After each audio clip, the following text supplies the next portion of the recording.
Again, welcome you to the TRC thematic and institutional hearings on this 29th day of January 2009. We're sorry for the late start due to some technical problem. But to begin with, shall we all stand to observe a few moments of silent prayer? Please remember those who lost their lives during the crisis.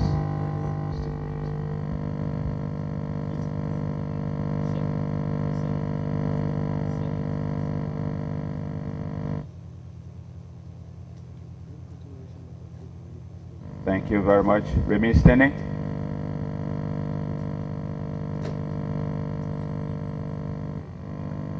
Please put your right hand and lift the other. I,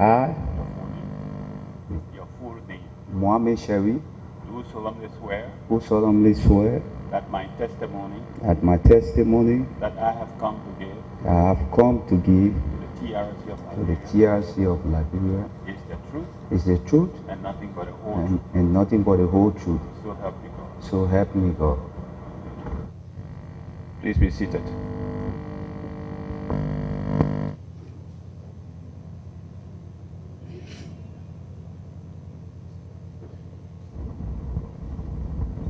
Good morning, Mr. Witness.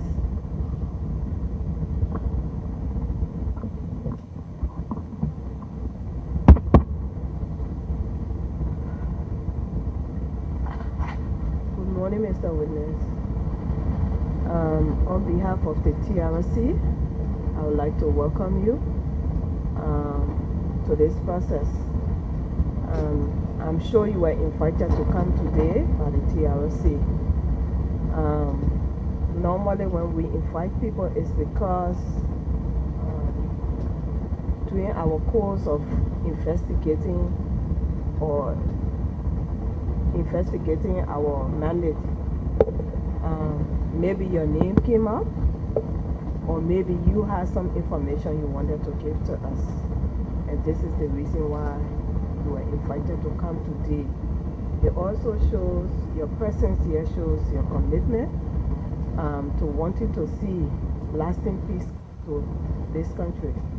And by agreeing to come here, it shows that you are committed to the process, and we heartily welcome that and say thank you for coming. At the table here today are a few commissioners. I will introduce them.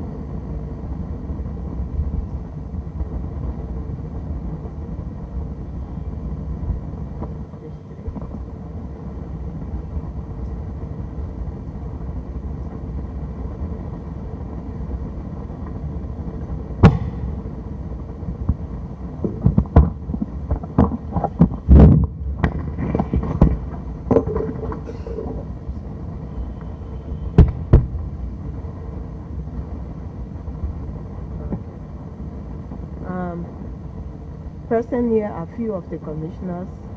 I would like to introduce them to you before we start the process. At my far right, we have Sheikh Afuma Kone. Next to him, we have Commissioner Pearl Bamboo. And then at my far left, we have John Stewart. Myself, I'm Tede Tolope, and I want to once again welcome you. Like I said, during the process, maybe you came and said you had some information or so that you wanted to give to the TRC, or somebody named you during the time they came to talk to us. But before me, a few things that our inquiry department presented to us. And I just want to ask you one question, because there is something here that has claimed our attention. And that thing is that your life is being threatened. Is it true that you said this to the TRC? Did you come to the inquiry department of the TRC and make such a statement? I'm not getting it clear. I said that Yeah. either you came to the TRC voluntarily to give information, or someone named you. I was saying thank you so much for all of the information and clarification you've come here today to make. Yeah. Especially those with the Chinese supporting Ulimo, and then all the other information and clarification you made to us. We say thank you. The commissioners will ask questions now, but I just want to ask one or two before they start. Yeah, welcome. And my first is, did you have a fighting name? I doesn't have no fighting name. Everybody You have knows me any? for Shelby. Okay. And then the second is that at one point, when you were concluding, you said that those who bear the greatest responsibility Yeah, should be taken to justice. yeah. My question is, who do you know are those who bear the greatest responsibility? As for Yulimo, Alaji GB Kroma is there. Ama Yulo, we are having one General Papa, which we were having, I think he stays now at Corway, General Bobo Aruna, etc., etc. There are plenty, and I believe people have come up with their statements. I believe the TRC know who to recommend. If not even me, but the country even knows those who bear the greatest responsibilities are the rebel leaders. How long did you stay in the war? How long did you stay in the war? In the war, Yeah. from 91, almost 14 years.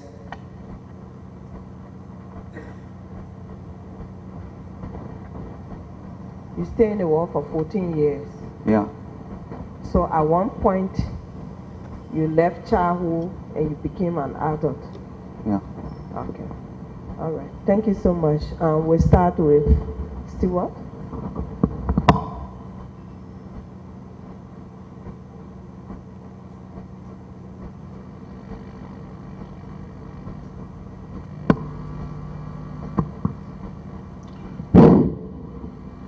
Thank you very much for coming.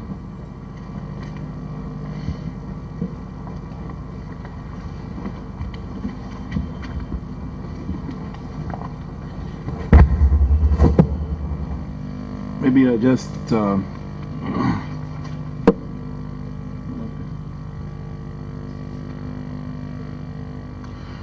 okay. I've listened to your presentation, and there are a few questions I'd like to ask. Listening to what you have said. Let me start by referring to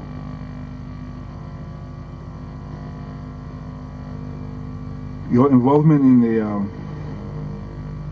the invasion of the Ivory Coast.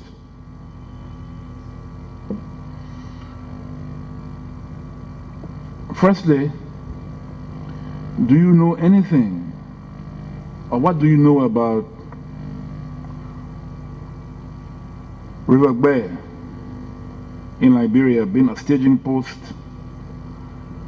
for the invasion into the Ivory Coast? Do you know anything about River Bay? River Bay. Yes. Yeah.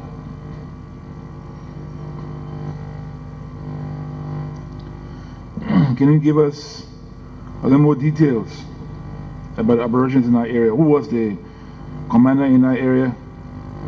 And from River Bay, which points in the Ivory Coast did you people attack?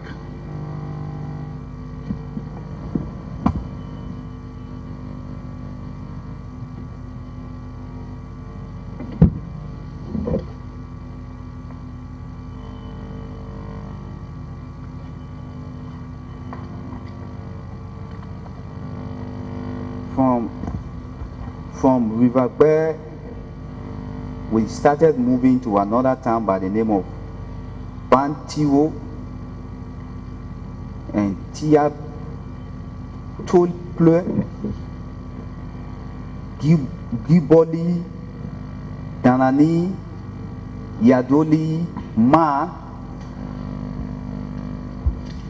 and Sime. Now, to the best of These your... are the prominent big towns that we captured.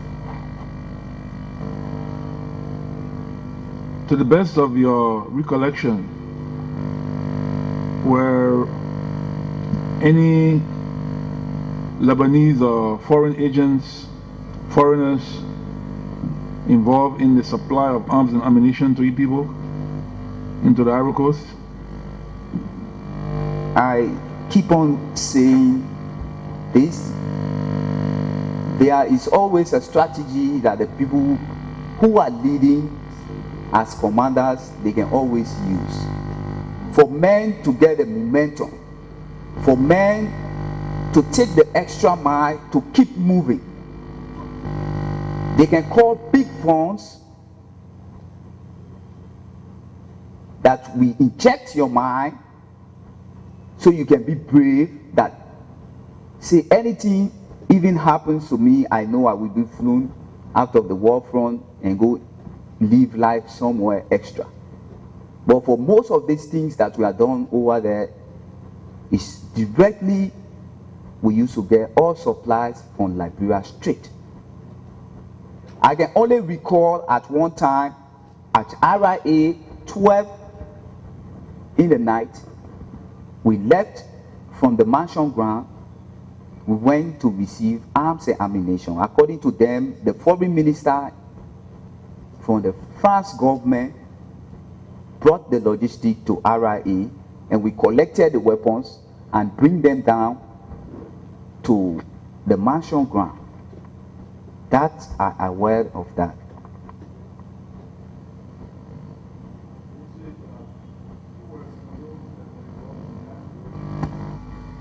The arms and ammunition that were brought? Yes. According to those that came with the arms and ammunition, some white guys, they say it came directly from the foreign minister in France. So who... A B-56 jet by 12 o'clock landed to RIA. We went and picked up the arms and ammunition, we brought them down to the mansion ground. That I know about. What year was this? It was during the regime, 99.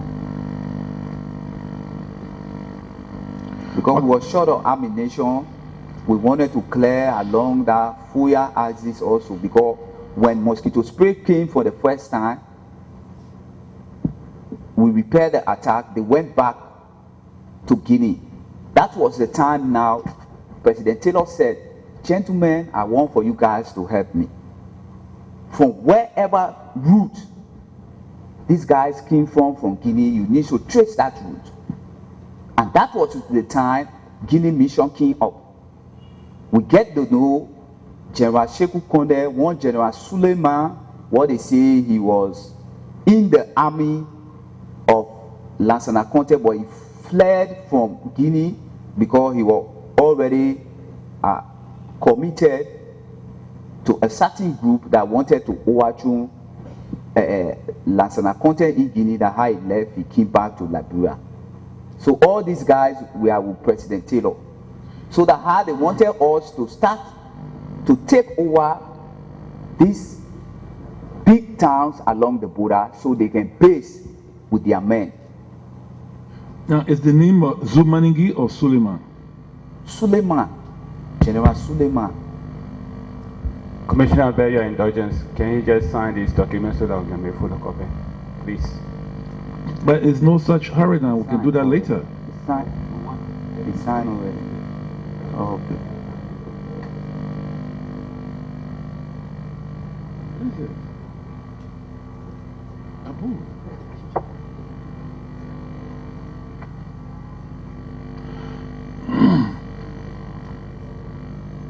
Now,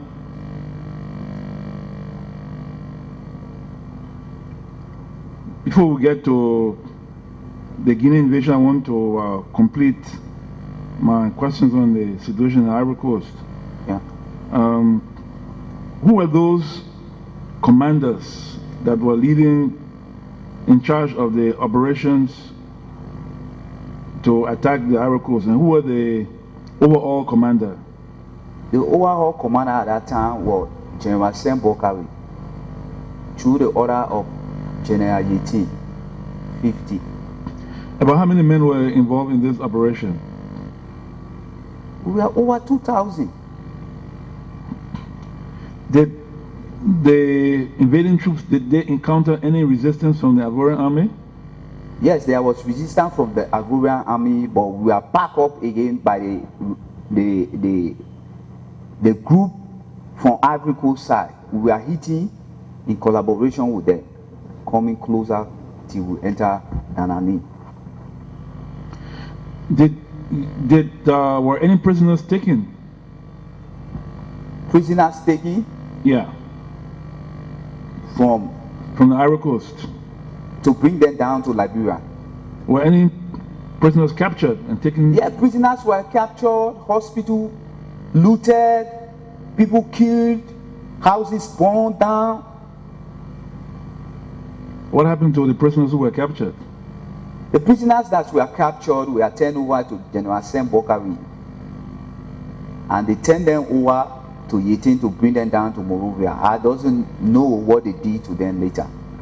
That one I cannot tell because I was not present there when they were bringing them along. Do you have any idea of the numbers of individuals that were involved as prisoners that were brought and turned over to Sam Bokari and turned over to General Yetin? The number of prisoners? Yeah. You have any idea? I can remember, I think 27 in number. About 27. Now, who was Felix Doe? What was his relationship to Charles Taylor? Felix Doe. You mentioned one Felix Doe from the Ivory Coast. From Ivory Coast? Yeah. Well, we used to know these people, but I cannot tell you the relationship between him and Charles Taylor. He was a friend of Charles Taylor. That's all I know. Was he a leader or the main leader of the Ivorian rebels? He was a leader. Then one Sheriff Suleimani too was another leader too. That brought the problem between Sheriff and Feledu, because he too wanted to control the revolution and Feledu too wanted to control the revolution. But being that people loves Sheriff more than Feledu, that I got involved in a problem with Sam Bokari. And how was Felix Doe killed? I cannot exactly tell you because I was having my own area of control at that time. How many men were under your control? Huh? How many men were under your control in your unit? In my own place, I was having over 200 men. Who did you report to? I report directly to Sam Bokari because he was the mission commander for Ivory Coast. And what was your rank at the time? We used to carry up the C rank, the general rank that was given to us. Now, in the invasion of the Ivory Coast, was there looting of institutions, civilian properties?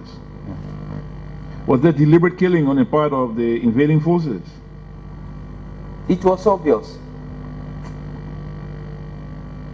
Now, you mentioned about attacking Guinea. About how many men were involved, and what year was this? It was in 1998 coming to 99. That Guinea was attacked? Yeah. Were you involved in the operations? I was involved in the operation. We went together with Mike Wong, some other co-commanders, Sam Mosquito, who they call Liberian Mosquito, is there, Christopher Vamo. They call him Mosquito too. He's still alive? Yeah, he's alive. He lives somewhere around Barnasby area there. And you remember any other names? Yetin too was there because he usually had these operations as chief of staff. What was the objective of the operation? The objective of the operation at that time, the order came down that this so-called revolutionist, General Sekou Konde, was supposed to become the revolutionary leader for a pro-democratic group living in Guinea.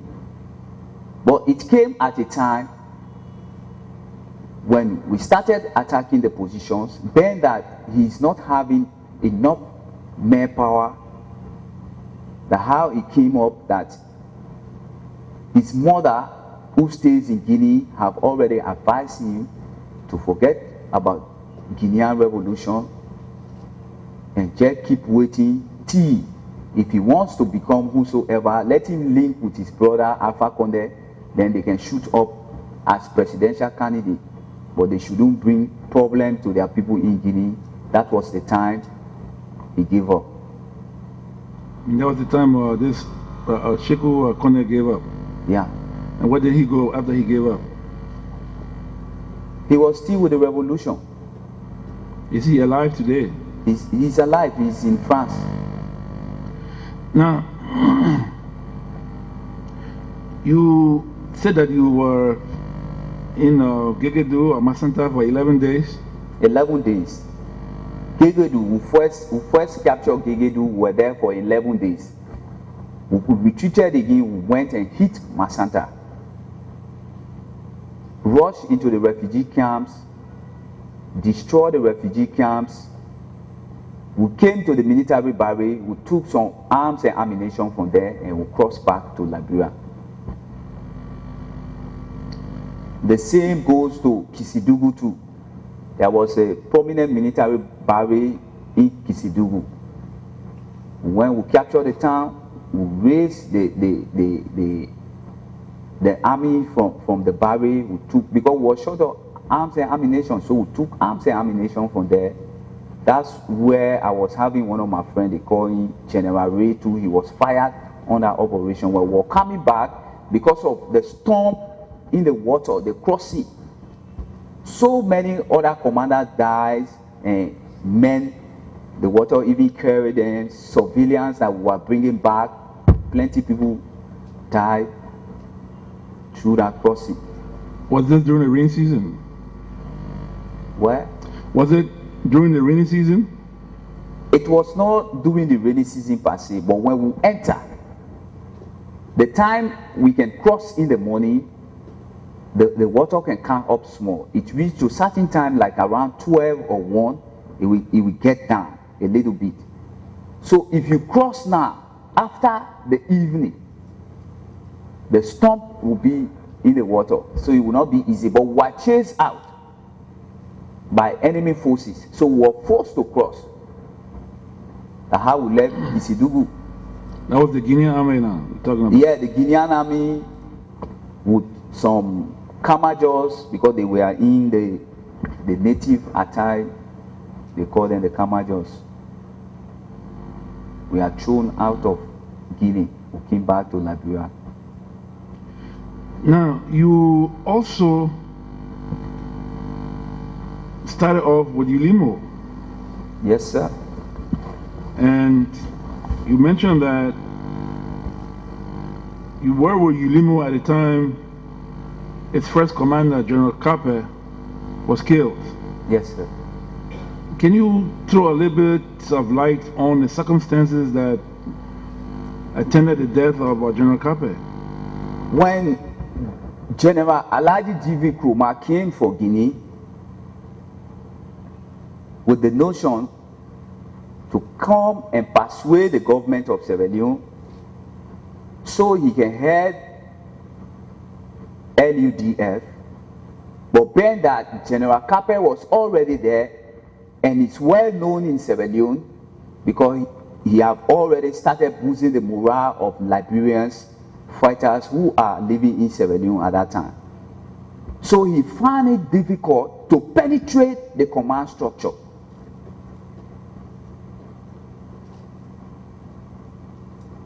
He tried by every possible means, he never make it. So a meeting was held in Kenema town at the 3rd Brigade in Kenema. Were you there at the time? I was bodyguard to late Babangida, the man who shot General Kape. I was bodyguard to him. Do you remember any other name for this Babangida? And Sumana Kamara is his real name, but he's dead now. Can you say under whose orders General Kape was shot? Was Babangida acting on his own, or was he acting on the He orders? never did it on his own. The mission came directly from Alaji GV Kroma. Because it's like when the tussle started, some other group of people went beyond Alaji Kroma, like Rupert Johnson then, Amar Yulo then. Everybody was beyond Alaji Kroma because they knew he's a businessman or he have small financial power. So everybody was behind him in Kenema. Oh, our chief now come from Guinea, blah, blah. He brought some American US camouflage, red berets in the container, what he brought with him. They started sharing the uniform to people that have raised the momentum of LUDF men, because at that time we just used to wear fiti, the green fiti. He brought camouflage. So everybody was in their camouflage suit. And Kape was not having other strong men that could have really able to secure him. So the civilian people deemed it necessary or fit.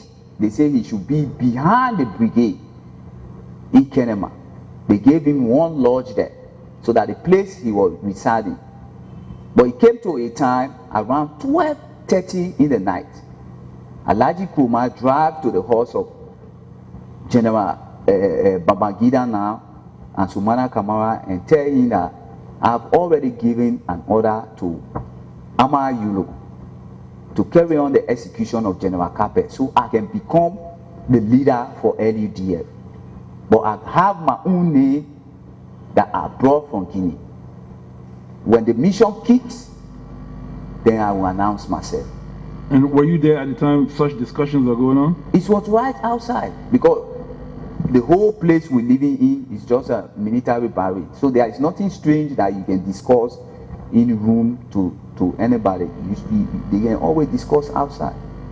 And then from there, then the execution was carried out. He left. He went back because his own lodge was right before Kenema Brigade. So he left, he went back to his house. Then Babangida said, gentlemen, you should get ready. We'll start smoking, drinking. Who was Amar Yulo at the time? Amar Yulo was the mission commander. He had never yet come, because we were waiting for him to come before we can go. So when he came, the high General Babangida said, let everybody get on board. We were having one camouflage Land Rover Jeep, one raid pickup. What Amar Yulo was having, raid pickup. So we get on board. All the SBUs, they say everybody get on board, get on board. We went there in the night. It was almost after 1. They knocked at the door. General Kape came out wearing the nightgown. The nightgown was on him. He came out with some flowers inside, designed with flowers. He came out. As soon as he opened the door, he spot everybody in both arms. So he wanted to get inside back by turning his back to General Babangida, that had Babangida released the BAR on him straight with full shot on his back. He dropped. Right in front of the living room, he dropped. The how we left. But before we could go, General Babangida took the silver chain of General Kape and put it in the militant packet that he was having. He's shopping inside. Then he took the silver watch and the silver ring and put it in the chassis. So as soon as the Civilian Army heard that firing, they came to check. And they knew already what was going on, that Tom Yuma, the resident minister in Kenema, came straight to Ama Yulo's place. And they arrested him and his bodyguards. They take them to CRD district headquarters in Kenema. The commissioner is there now, but it's now, I think, director of police in Sierra Leone now. They call him Munu. Call him what? Munu, Commissioner Munu. At that time, he was a pretty young man. He knows his job. Is he still alive? Yeah, he's still alive. He's in Sierra Leone. They took the photo of General Kape. Then we all were there that morning. We slept there. So in the morning, they said nobody should go nowhere. We were disarmed. And they put a weapon one side. That's how they say, but then this thing is simple. If Babangida is denying, Ama Yulo is denying who did the firing, we should ask the men. But nobody could be brave at that time to say, oh, I'm a commander, fire that man. You can't do it. So later on they say, but then these are small children and let them go out. That how where we are going out, they say they should search everybody. We were searched by the police. Then they gave back our uniform to us. Then they called Babangida in front of the whole CRD crew now. It was right outside. The time the body of Kape was laying down now in the Land Rover Jeep. So that how they called Babangida in front. When he came, they started searching him. They took some money, wallet, other things. When they came down to this right parking now, that how they took the chain out, the wristwatch, and the silver ring. They say you said you never went at the scene. This ring, the watch with the chain, alone is evidence against you. They say, who sent you? So he said it was through the order of Ama Yulo. They asked Yulo to say, Alaji Jivi Kroma. Immediately Kroma left from Kenema. Because he knew already they have called his name at the police station, so he left. He went back Guinea. Already they have arrested Ama Yulo and Babangida. So everybody went back home. We were there, but they decided to disarm everybody, that nobody should walk around with weapons, but you can walk with your uniform. They doesn't have problem with that, but nobody should walk around with weapons. That's how they took them directly to Panemba Road, the state prison in Freetown. After 3 weeks, Alaji Kroma came back. He came, he reported, he said to the government of Sierra Leone, one way and another they fixed it up. We were to Kenema, they said let everybody go to Toma base. We all were to Toma base. That how they brought he and Mr. Kroma in front. They said that the new leader will have him. And in fact, we have changed the name from LUDF to Yilimo today. And then later on, you people crossed over into Liberia. Yes, sir. And at the time you crossed over into Liberia, it was one Ulimo. Yeah. Were you in Bombing Hills or Toppenberg when Ulimo split? I was there. Which side did you end up on? I end up K. Can you give some light on what led to the split? As for me, the way I look at it, maybe other people may have their own versions, but I believe it's just power consciousness. Because Rupert Johnson too, at that time, sees himself to be growing more powerful. He doesn't want to take command from Alaji Jivi Kroma. He doesn't want to take command from Ama Yulo. So that's really brought the tussle. And secondly, they were doing certain appointments that this one group is not happy because of tribal business. The other group will come and say, well, it's crown men. Why they should make crown men? They want the other group will say why they should make Madingo men, the other commander in front of people Jelada. That's how it happened. Now, who can you remember as forming the Ulimo leadership at the time, the Ulimo K leadership? Ulimo K? Yes. Who were those in the top leadership that you remember? I can remember Hiri GV, Ama Yulo, General Komba, but he's dead now. He died in Fonjama when he was coming with Law Rebel at the place. What is the name? Komba. And who else? Then I can remember Tabra Sherry, Papa, he was in the police. I think he was 103 doing Chancellor regime. Then we were having other command in Monrovia, like earlier on I mentioned Papi Kamara, one Papi Sherry, who check Kafumba Kone. Now, after the split, the Ulimo split, there was a time when Toppenberg was cut off for quite a long time. Were you in Toppenberg at that time when there was no food going in and all of that? Were you there?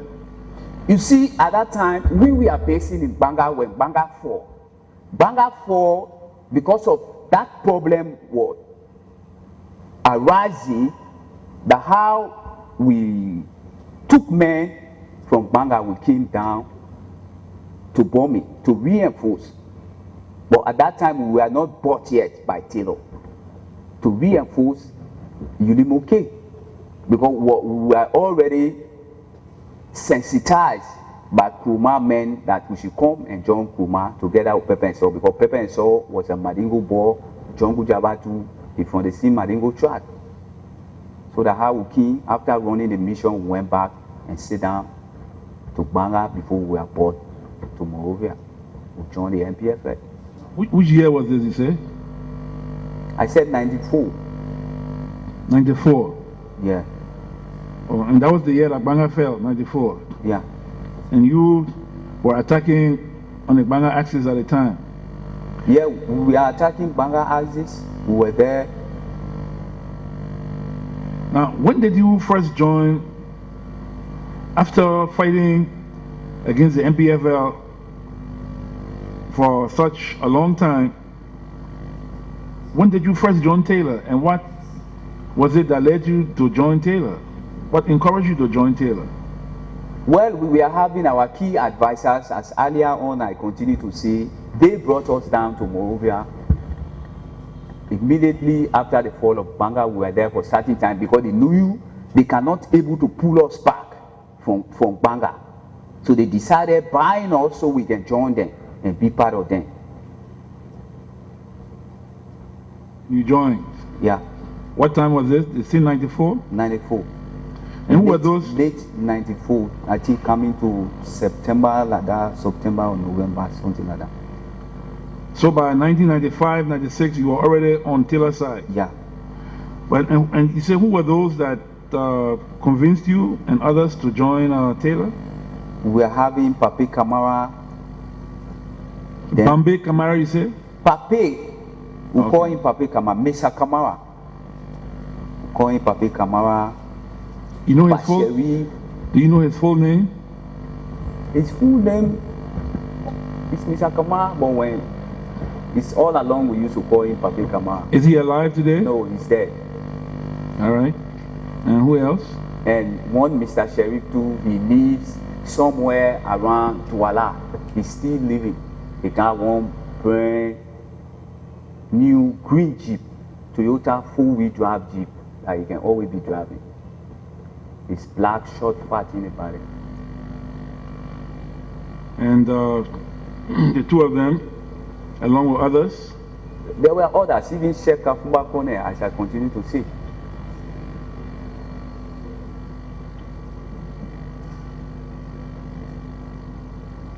You see, Mr. Stewart, sometimes it pains me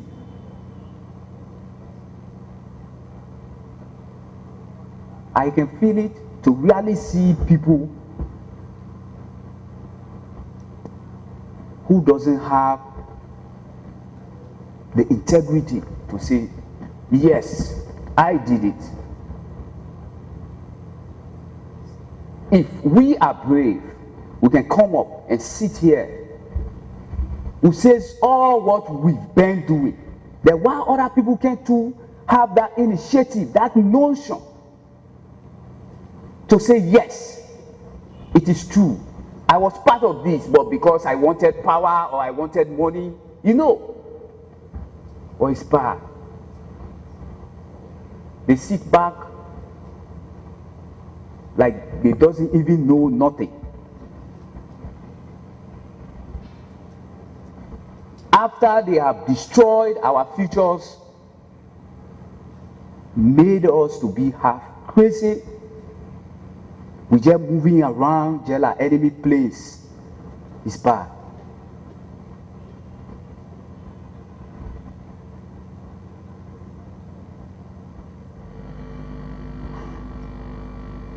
So, were you involved in the April 6th fighting in Monrovia? In April 6th, were you involved? April 6th fight? No. Were you involved at any time? Did you link up with the ATU after joining Taylor? Subsequently, did you at any time affiliate with the ATU or any of No, I never link up with the ATU, but I will say yes again. Because when the ATU was formed, some ex-RAF fighters that came from Sierra Leone directly under the command of General Sam Bokari was taken to Batala base, trained.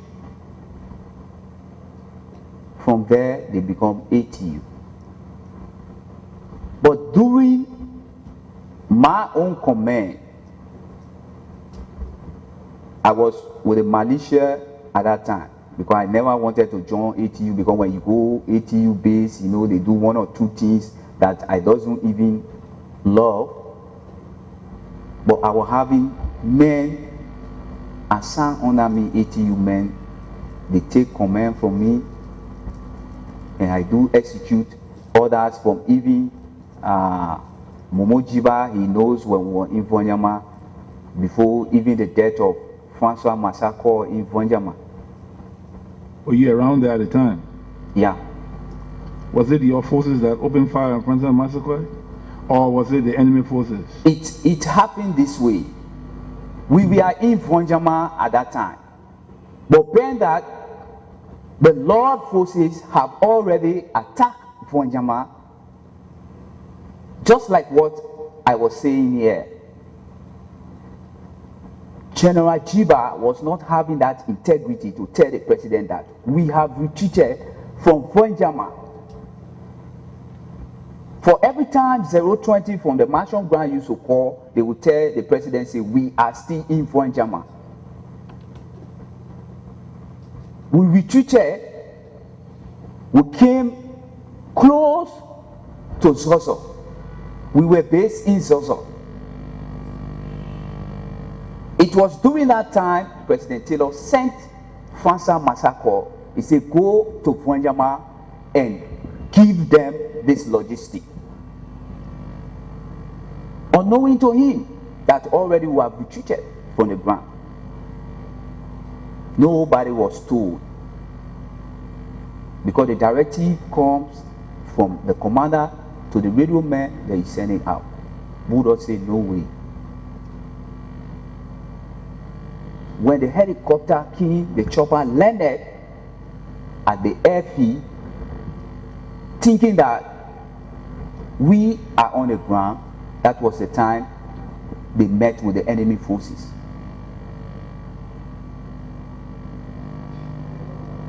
I see. Now, there was a security official in the Taylor government by the name of Mr. Ross, Emmett Ross. I do not know if you knew him or were in the area in which he was operating, but did you ever hear of him and how he got killed on the front?